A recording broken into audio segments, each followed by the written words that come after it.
ที่จังหวัดอำนาจเจริญกันแน่ค่ะเพิ่นมีการจัดกิจกรรมร่วมฟังเสวนาวิชาการมองอนาคตน้ำไทยผ่านวิกฤตสู่ทางรอดอย่างยั่งยืนเตรียมพร้อมรับมือวิกฤตน้ำและก็ภัยพิบัติปี 2569 ฮอดปี 2570 ค่ะที่ห้องประชุมสำนักงานป้องกันและบรรเทาสาธารณภัยจังหวัดอำนาจเจริญนายเทพรัตน์ตันตยานนท์รองผู้ว่าราชการจังหวัดอำนาจเจริญพร้อมด้วยนายมนต์สง่าลีลาศสง่างามหัวหน้าสำนักงานป้องกันและบรรเทาสาธารณภัยจังหวัดอำนาจเจริญหัวหน้าส่วนราชการและเจ้าหน้าที่ที่เกี่ยวข้องก็ได้ร่วมกันรับฟังการเสวนาวิชาการเรื่องแนวทางการรับมือวิกฤตน้ำและกับภัยพิบัติน้ำท่วมน้ำแล้ง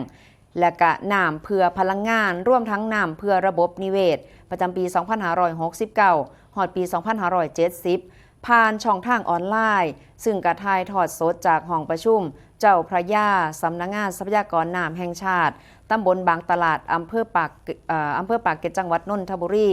โดยมีผู้ทรงคุณวุฒิและก็ผู้เชี่ยวชาญด้านการบริหารจัดการน้ำจากหลากหลายภาคส่วนมารวมแลกเปลี่ยนองค์ความรู้และก็แนวทางการรับมือสถานการณ์น้ำในอนาคต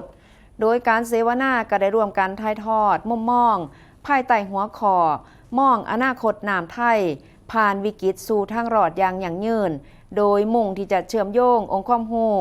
เทคโนโลยีและก็นโยบายเพื่อที่จะยกระดับการบริหารจัดการทรัพยากรน้ำและก็เตรียมพร้อมรับมือทุกมิติในวิกฤตของน้ำบ่ว่าจะเป็นด้านอุทกภัยภัยแล้งน้ำเพื่อพลังงานและก็การรักษาเรื่องของสมดุลระบบนิเวศอันจะนำไปสู่การพัฒนา